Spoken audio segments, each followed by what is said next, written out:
इस चैप्टर में ऊर्जा का उत्तम स्रोत, देखिए उत्तम स्रोत का मतलब मोस्ट महत्वपूर्ण, सबसे उत्तम। ठीक है भाई, सबसे उत्तम आज के दौर में देखा जाए तो सबसे उत्तम ऊर्जा जो है लोग कौन सा उपयोग कर रहे हैं? सौर ऊर्जा देख रहे हैं।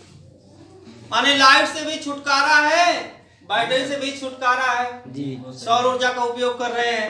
मतलब बल्ब घर में एक जलाना है तो सौर ऊर्जा का जो एंटीना आ रहा है छत पर लगा दे रहे हैं, चार्ज हो रहा, धूप में रख दे रहे हैं, चार्ज हो रहा, उसके बाद छांव में लगा दीजिए, अपना टीवी फ्रिज उससे लगा के यूज करते रहिए।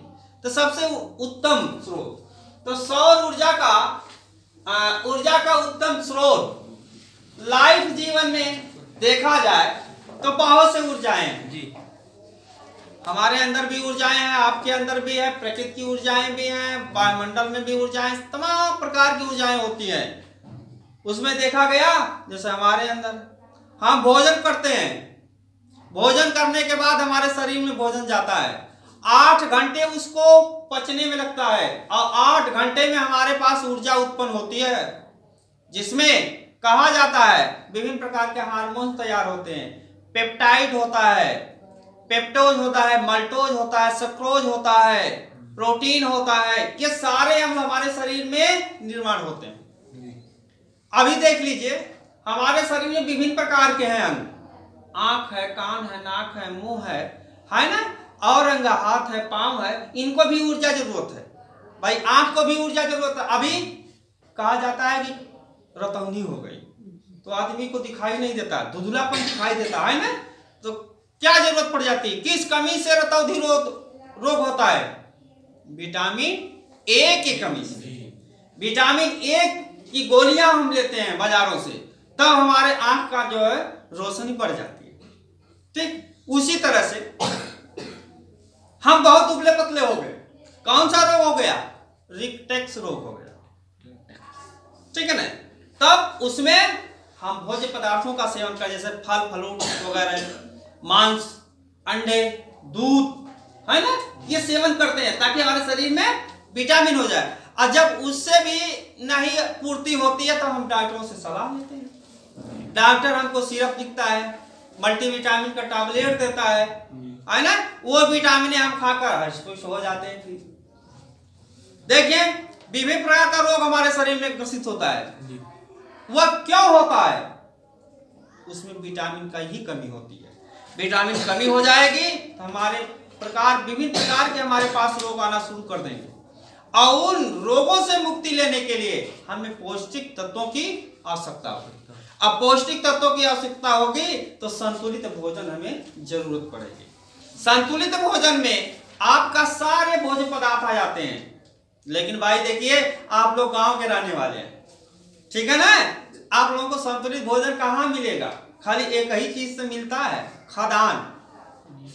खाद्यान्न मतलब सुबह शाम खाली दाल चावल भात रोटी, दाल चावल भात रोटी, दाल चावल भात रोटी, यही स्टेप चलता रहता है जीवन भर। भाई आपके गांव के हैं ना, और शहर में देख लीजिए, शहर के लोग दाल भात उतना नहीं खाते हैं, रोटी सब्जी उतना नहीं खाते हैं। इसलिए सुबह उठे, चाय दूध मिल गया, नाश्ता हो गया पौष्टिक तक, 10 बजा दो फल का जूस मंगा लेते हैं या फल लेते आते हैं, फल खा लिए।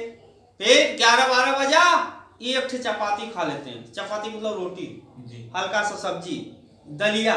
दलिया हम केवल जो है यहाँ खाते हैं तो मटर की दाल खा लेंगे या अरहर का दाल खा लेंगे। देहात में हमारे गांव भर की यही लोग लाते हैं माता पिता। शहरों में देख लीजिए दालें 30-34 प्रकार की दालें होती हैं जी। उस दालों को वो लोग शहर में रोज नहीं खाते हैं। आप बताइए, यही सोच लीजिए कि 30-34 प्रकार की दालें होती हैं, जिसमें मुख्यतः 8-9 प्रकार की होती हैं। वह 8-9 प्रकार की अगर खाया जाए तो एक हफ्ते का दिन 7 किस्म की दाल खा लेंगे हम, है ना। मसूर साबुत, मसूर छिलका, अरहर छिलका, अरहर साबुत, मटर साबुत, मटर छिलका, मूंग साबुत, मूंग छिलका, मूंग फ्रेश। मतलब एक दाल जो है 3 प्रकार से यूज होती है। अब बताओ आप कई प्रकार की देखे हैं?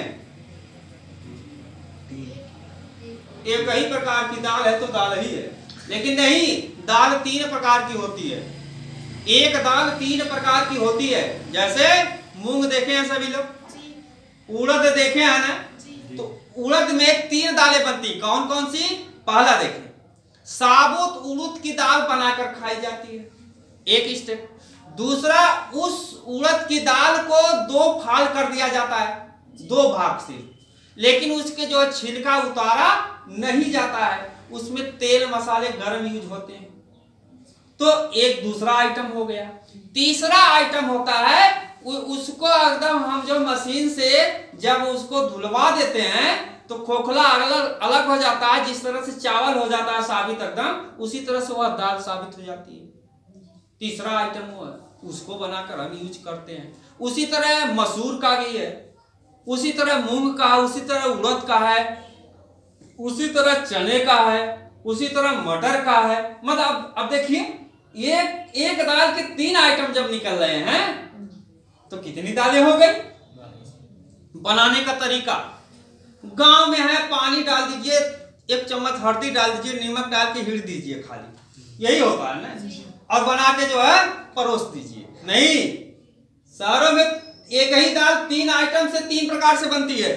देखो, जो छिलके के साथ होगी उसमें गरम मसाला यूज होता है, मीट के मसाले यूज होते हैं, छौंका जाता है और इतना टेस्टदार होता है कि वो मीट फेल हो जाती है। और एक साबुत जो होता है उसको पहले ही जो है तेल में छान देते हैं, और छानने के बाद मसाला गरम डाल के उसको फर्स्ट क्लास उसको भी बना लेते हैं। और एक फ्रेश दाल जो होती है उसको फ्रेश लस्सी की तरह बनाते हैं और यूज करते हैं। अब बताइए कि एक दाल 3 प्रकार से यूज होती है शहरों में, और खाने के लिए केवल आधी कलछुल मतलब 1 चम्मच लोग खाते हैं। हमारे यहाँ फ्रेश दाल खरीद के लाते हैं, हड़िया भर बना देते हैं, और थाली में जब काटते हैं तो आधी थाली जो है पूरा वही होती है, पता है कि नहीं? आधा थाला जो है चावल हो जाएगा, 5-6 चपाती हो जाएगी, दौड़ के रख देंगे, और उसी को जो भूसे की तरह हम खा लेते हैं और चल लेते हैं। लेकिन शहर में 1 रोटी के सिवा 2 रोटी के सिवा तीसरी रोटी नहीं होती है। और जो यहाँ छोला बिकता है, जितना बड़ा दोना होता है, उसी दोने जैसे जो है दाल वो लोग यूज करते हैं। हमारे आप जैसे नहीं कि 1 कटोरा या 1 थाली दाल यूज हो, यही सारी चीजें है ना। तो हम अब सुने, आप लोग देहात के रहने वाले हैं, हम लोग देहात के रहने वाले हैं, हम लोग ऐसे भोजन खाते हैं। तो संतुलित भोजन कहाँ हुआ? संतुलित भोजन तो शहर के लोग खाते हैं। भाई, आप लोगों के पास अभी आज हम कह रहे हैं कि कई महीनों बीत गए होंगे, कोई बच्चा इसमें जो है सेब, अंगूर, अनार, संतरा किसी के जबान पर नहीं गया होगा, है ना? लेकिन शहरों में रोज जाता है। कभी जामुन खा रहे हैं, कभी अमरूद खा रहे हैं, कभी आम खा रहे हैं, कभी अनानास खा रहे हैं, कभी सेब खा रहे हैं। तो पौष्टिक भोजन तो वो खा रहे हैं, हम क्या खा रहे हैं? हम तो केवल एक ही चीज जो पैदा कर रहे हैं वही खा रहे हैं। तो वही कहा जाता है ना, गायत्री का मंत्र जैसा खाए वैसा होए मन। लेकिन ऐसी बात नहीं है, मन हम लोगों का काफी चंचल है, काफी प्रगतिशील होती है। अब वो शहर के लोग बिल्कुल खा पी के चाट पाट हो जाते हैं, भेंट लोथा जिसे कहते हैं। ठीक है, तो ये तो बात रही, आप लोगों को हमने यह जानकारी दे दिया कि भोजन के विषय में कैसे, मानी संतुलित भोजन क्या होता है और संतुलित भोजन क्या होता है। तो हम लोग असंतुलित भोजन खाते हैं, शहर के लोग संतुलित भोजन खाते हैं। ठीक है, कम खाते हैं। हमारे जैसे जो है हौदी लगना है शाम सुबह केवल दुइये बेला, तो वो हौदी नहीं रखते हैं लोग। ठीक है, अब आइए चैप्टर पर। तो ऊर्जाएं में देखा गया, देखिए शरीर की भी ऊर्जाएं होती हैं, शरीर में उसी प्रकार से विभिन्न प्रकार की ऊर्जा तैयार होती है, प्रकृति में भी ऊर्जा तैयार होती है। तो ऊर्जा के विभिन्न स्रोत हैं और उत्तम स्रोत हैं ये। उसके बाद आता है ऊर्जा के पारंपरिक स्रोत। लाइफ जीवन में प्रतिदिन एक न एक रूप से ऊर्जाएं हम उपयुक्त करते हैं, प्रयोग करते हैं। ठंडी का महीना था, सभी लोग स्वेटर पहनना शुरू कर दिए। गर्मी का महीना होगा, एक बंडी या हल्का कपड़ा अक्सर जो है खोजेंगे कि पेवर सूती का कपड़ा मिल जाए, है ना। तो ये पारंपरिक है, कहने का तो ऊर्जा के पारंपरिक स्रोत। तो ऊर्जा के पारंपरिक स्रोत प्रकृति में विभिन्न प्रकार की ऊर्जाएं हैं। उन ऊर्जाओं का मनुष्य को जो जो आवश्यकताएं होती गई, उन आवश्यकताओं को पूर्ति के लिए विभिन्न प्रकार की ऊर्जाओं का प्रयोग करता गया। ठीक है ना। आज विज्ञान की प्रगति यही साबित करती है कि हम अपने लाइफ में एक एक प्रकार की ऊर्जाओं को बनाकर उपयोग करते चले जा रहे हैं। तो पारंपरिक तरह से निरंतर हम दैनिक जीवन में उपयोग करते रहे। जीवाश्म, जो ईंधन भूमि से प्राप्त किया जाता है उसे जीवाश्म ईंधन कहते हैं। अब देखिए, जमीन से प्राप्त करने वाले ईंधन कौन से हैं?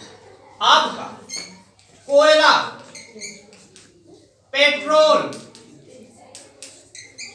डीजल,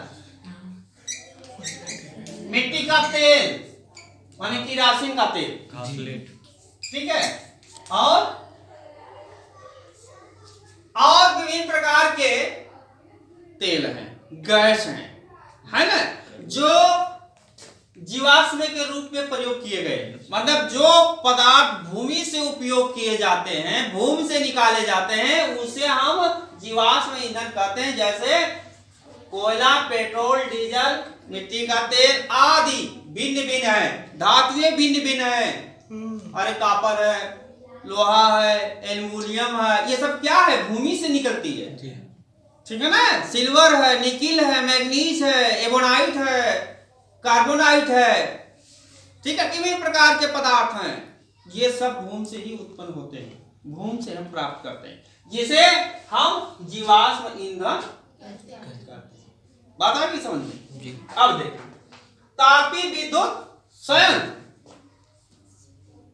दैनिक जीवन में ऊर्जाओं को विभिन्न रूप से प्रयोग करके हम अपने लाइफ में जो प्रयोग करते हैं वे जो है तापीय विद्युत संयंत्र कहलाते हैं। तापीय विद्युत संयंत्र में देखा गया, विद्युत संयंत्र जैसे में देखा जाए घर का प्रेस देख रहे हैं, ये विद्युत से चलता है और बिजली जब उसमें जोड़ी जाती है उष्मा देता है, कपड़े को प्रेस करते हैं, है ना।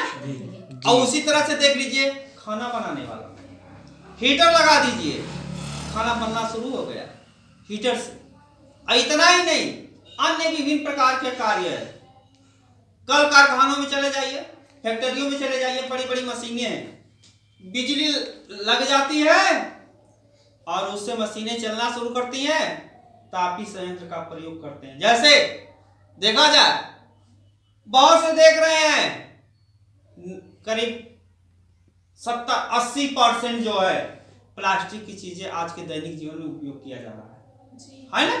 वह प्लास्टिक की चीजें कैसे बनती हैं? डाई से बनती है। डाई क्या होती है? एक मशीन होती है, और उस मशीन कैसे चलती है? तापीय विद्युत से, विद्युत धारा से प्रवाहित किया जाता है, वह ताप बनता है।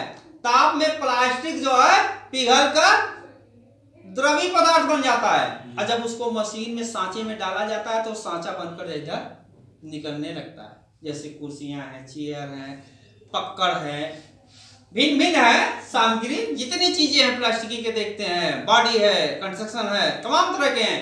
ये चीजें सब जो है हम विभिन्न प्रकार की मशीनों से बनाते हैं, अर्थात प्लास्टिक से, है ना।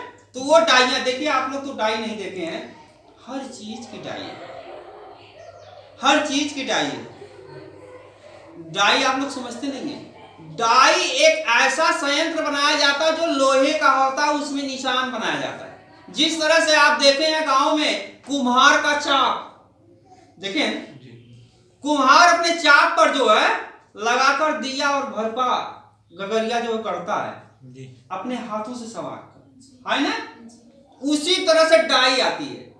डाई में प्लास्टिक जो है पिघलाकर विद्युत तापीय ऊर्जा से, तापीय विद्युत संयंत्र से पिघलाकर वह जो है सांचे में तैयार किया जाता है। जैसे प्लास्टिक का कटोरा है, प्लास्टिक की कुर्सी है, प्लास्टिक का प्लेट है, प्लास्टिक का कप प्याला है, माने विभिन्न प्रकार के सामान है।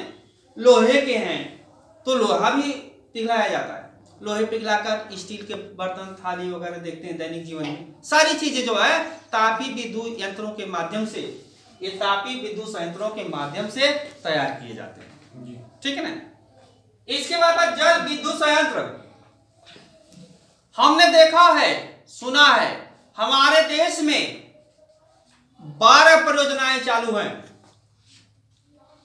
कौन सी परियोजना? जल विद्युत संयंत्र की। अब जल विद्युत संयंत्र होता क्या है, पहले इसको जाने। नदियों और तालाबों